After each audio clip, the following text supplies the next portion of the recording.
আমাদের নবী জিন্দা নবী, রওজা শরীফে সশরীরে জীবিত আছেন।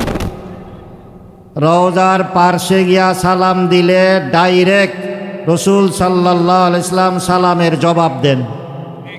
দূর দেশ থেকে যদি কেউ সালাম পাঠায়, ফেরেশতারা এই সালাম নিয়া রসুল সাল্লাল্লাহু আলাইহি সাল্লামের দরবারে পৌঁছায় দেন, আর রসুল সাল্লাল্লাহু আলাইহি সাল্লাম তখন সেই সালামের জবাব দেন। এটা হইল আমাদের আকীদা কোরআন হাদিসের আলোকে। কিন্তু কথিত আহলে হাদিস নামে এক সম্প্রদায় আছে যারা এই আকীদাটারে বিশ্বাস করে না। তারা বলে নবীজি মরে গেছে, পৌঁছা গেছে, নবীজি জীবিত আছে, এই কথাটা কুফরি। এই কথা বললে নাকি ঈমানই থাকবে না। অথচ আমাদের সারা দুনিয়ার আহলে সুন্নাতুল জামাতের মুত্তাফাকা আকীদা, এবং এই ব্যাপারে আমি একটা মুস্তাকিল বইও লিখছি, জিন্দা নবী মুহাম্মদ সাল্লাল্লাহু আলাইহি সাল্লাম। মোটা দলিল দিয়া, কোরআন হাদিসের দলিল ভর্তি জিন্দা নবী মুহাম্মদ।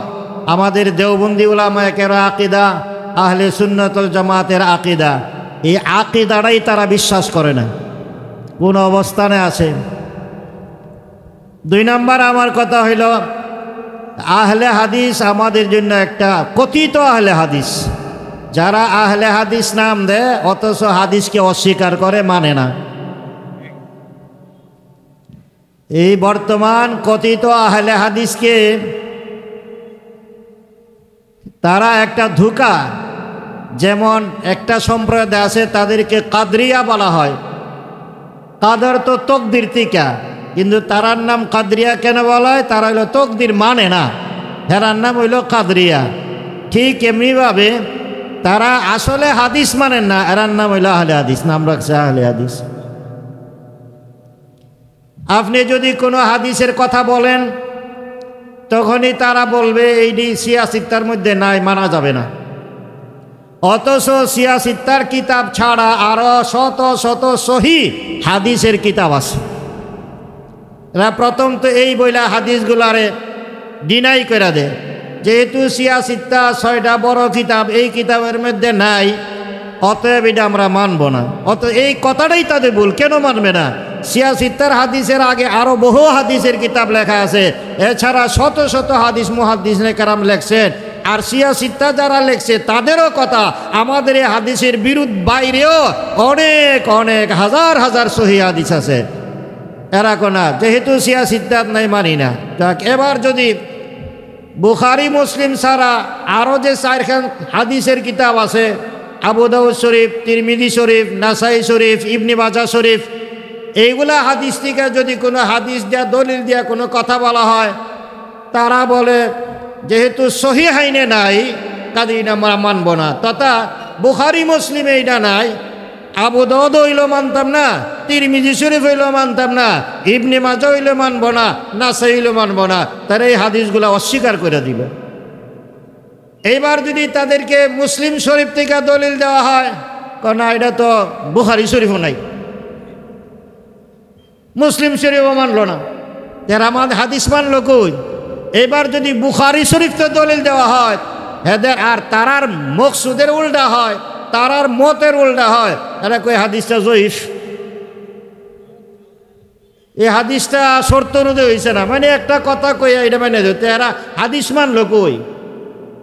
সিয়াসিত্তার বাইরে শত শত সহি হাদিস আছে, এইগুলা ফইলেই বাদ দিল। এরপরে 4 কিতাব তিরমিজি, নাসাই, আবু দাউদ, এইগুলা আমাদের দাওরা হাদিসে দেওবন্দ থেকে না সারা দুনিয়ায় পড়ানো হয়। সহি হাদিসগুলা সকলে মানে, এরা এইটাও মানল না, মুসলিম শরীফও মানল না। বুখারী কইল, বুখারী থেকে দলিল দিল, তাদের মন মতো না হইলে এই দোষ সেই দোষ ধরে তারা এটারে বাদ দিলাতে হাদিস মানছে। এরা নাম দিছে আহলে হাদিস, অথচ হাদিসকে তারা অস্বীকার করে, হাদিস মানে না। এরা কোনো অবস্থায় আছে দেন। এরপরে তাদের যে বড় একটা দোষ, তাদের গুমরা হওয়ার বড় একটা দোষ হইল, সারা দুনিয়ার মানুষে লা ইলাহা ইল্লাল্লাহু মুহাম্মাদুর রাসূলুল্লাহ, এই তৌহিদের কালিমা পড়া মুসলমান হয়, মুসলমান বানানো হয়, গুনাহ খাতা করলে তওবা পড়ানো হয়, এই কলমা পড়া করা, এই কলমাটা বলে শিরকি কলমা। এই কলমা যারা পড়ব তারা মুশরিক। অথচ সারা দুনিয়ার মানুষের ঐক্যমত, এরা কয় কিতা লা ইলাহা ইল্লাল্লাহ মুহাম্মাদুর রাসূলুল্লাহ, এই একসাথে এই দুটা কথা হাদিসের কোথাও নাই। এটা একটা ডাহা মিথ্যা কথা। শত শত হাদিস লা ইলাহা ইল্লাল্লাহু মুহাম্মাদুর রাসূলুল্লাহ একসাথে আছে, অসংখ্য হাদিস সহিহ হাদিসের দ্বারা প্রমাণ। কিন্তু এরা কোনা লা ইলাহা ইল্লাল্লাহু মুহাম্মাদুর রাসূলুল্লাহ একসাথে বললে এটা শিরক হয়ে দিব গা, এরা মুশরিক। এই জন্য এরা আমাদেরকে মুশরিক কয়। আচ্ছা, আমরা যদি মুশরিক হইতে মুসলমান না, ও মুসলমান শিরিক গুনাহ করি, তাহলে মুসলমান কাটায় দেশে। এই হিসাবে লা ইলাহা ইল্লাল্লাহকে প্রমাণ করার জন্য এই আহলে হাদিস তো তারা এটাকে অস্বীকার করে, তাদের লিখিত বইয়ের মধ্যে তারা অস্বীকার করছে। তারা একটা বই লিখছে কালিমা তয়্যিবা। আব্দুল্লাহ ফারুক, তাদের এক দলের একজন আলেম আব্দুল্লাহ ফারুক একটা বই লিখছে কালিমা তয়্যিবা। আর এই কালিমা তয়্যিবা কোরআন শরীফের একটা কথা, কিন্তু হেরা কয় কালিমা তয়্যিবা বলতে লা ইলাহা ইল্লাল্লাহ মুহাম্মাদুর রাসূলুল্লাহ না, খুদা লা ইলাহা ইল্লাল্লাহ। অথচ হাদিসে প্রমাণ লা ইলাহা ইল্লাল্লাহ মুহাম্মাদুর রাসূলুল্লাহ দুটো মিলে এই কালিমা তয়্যিবা, আর এটারে কালিমায়ে তাকওয়া বলা হয়। প্রমাণ হাদিস কোরআন শরীফের দ্বারা প্রমাণ আছে, কোরআনের তাফসীরের দ্বারা প্রমাণ আছে, অসংখ্য হাদিসের দ্বারা প্রমাণ আছে।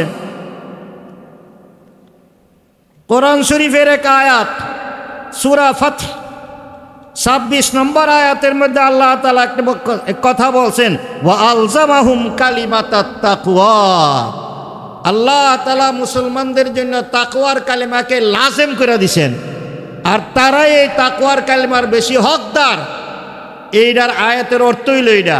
এই আয়াতের তাফসীরের মধ্যে অসংখ্য কিতাবে লেখছে তাকওয়া, কালিমাতুত তাকওয়ার অর্থই হইল লা ইলাহা ইল্লাল্লাহু মুহাম্মাদুর রাসূলুল্লাহ। তাহলে কোরআনে পাওয়া গেল না এই কথাটা, অসংখ্য হাদিসের দ্বারা প্রমাণ। এই জন্য এই ব্যাপারে আমি একটা ছোট্ট বই লিখছি, কালিমাতুত তাকওয়া লা ইলাহা ইল্লাল্লাহু মুহাম্মাদুর রাসূলুল্লাহ। জান্নাতের দরজার মধ্যে লেখা থাকবে লা ইলাহা ইল্লাল্লাহু মুহাম্মাদুর রাসূলুল্লাহ, আর সৌদি আরবের পতাকার মধ্যে লেখা লা ইলাহা ইল্লাল্লাহু মুহাম্মাদুর রাসূলুল্লাহ। রাসূলুল্লাহ সাল্লাল্লাহু আলাইহি ওয়াসাল্লাম রওজার গিলাফের মধ্যে লেখা লা ইলাহা ইল্লাল্লাহু মুহাম্মাদুর রাসূলুল্লাহ। এটা যদি শিরকি কলমা হইতো, এই দেশের আলেমরা বা সারা দুনিয়ার আলেমরা এটার প্রতিবাদ করলো নইলে, কিন্তু এরা এই কলমাকে পর্যন্ত অস্বীকার করে।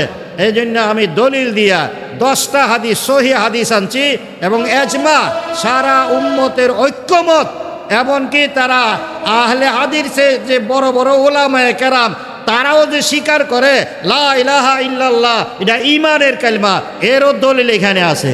এই জন্য আমি কয়েকটা বই আসিল আজকের এই সভা উপলক্ষে মনে করলাম যে নিলে ভালো হবে। মাত্র 20 টাকা বইটা, এই বইটা সকলের রাখা দরকার। এই কালিমার কথাটা যদি সিদ্ধান্ত হয়ে যায় তাহলে হেরা তো কালিমাই মানে না, কালিমাই মানে না।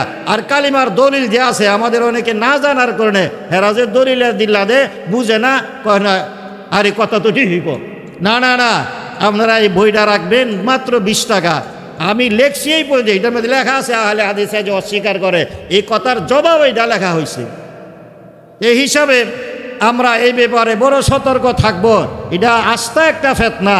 আর আপনাদের পক্ষ থেকে যে ছোট্ট একটা বিজ্ঞাপন করা হয়েছে হ্যান্ডবিলে তাদের অনেক ভ্রান্ত আকীদার কথা লেখা আছে, এগুলা প্রত্যেকে সংগ্রহ করে রাখবেন। অন্তত নিজের ঈমান তো বাঁচাইতে হবে, নিজের ঈমান বাঁচাইবার জন্য হইল এটা দরকার। কাজেই তারা একটা ভ্রান্ত দল, গুমরা ফেরকা, আহলে সুন্নাতুল জামাতের বাইরে তারা। আর সারা দুনিয়ার উলামায়ে কেরাম একমত, বর্তমানে চলতে গেলে 4 মযহাবই হক আছে, 4 মযহাবের যে কোনো একটা মাযহাব মেনে চলতে হবে। এরকম মাযহাব মানুন বলে শিরিক, তো মাযহাব না মেনে চলবে কেমনে বেটা? এই জন্য আমরা এখনও যারা আসি নাই সকলের কাছে অনুরোধ চলে আসি, আমাদের মোহতারাম মেহমানগণ যারা আছেন তারা দলিল ভিত্তিক সুন্দর আলোচনা আমাদের সামনে রাখবেন। এগুলা শুই না, অন্তত আমাদের ইমানকে আমরা মজবুত রাখি, তাজা রাখি, আমাদের ইমান যেন নষ্ট না হয়, তাদের খপ্পরে পড়ব না, তাদের আকীদাকে গ্রহণ কইরা এই মুসলমানের কাতার থেকে সইরা গুমরাহির কাতারে যেন আমরা না যাই, এই ব্যাপারে আমরা বড় সতর্ক হই, সুচ্চার হই। আল্লাহ তাআলা এই মাহফিলকে কবুল করুক, আর এই মাহফিলটাকে পুরা এলাকার জন্য হেদায়েতের জরিয়া বানায় দেখ, সহি আকীদা মতো আমাদেরকে ঈমান আমল গড়ার তৌফিক আল্লাহ দান করুক। সকলে বলে আমিন। ওয়া আখিরু দাওয়ানা আনিল হামদুলিল্লাহি রাব্বিল আলামিন।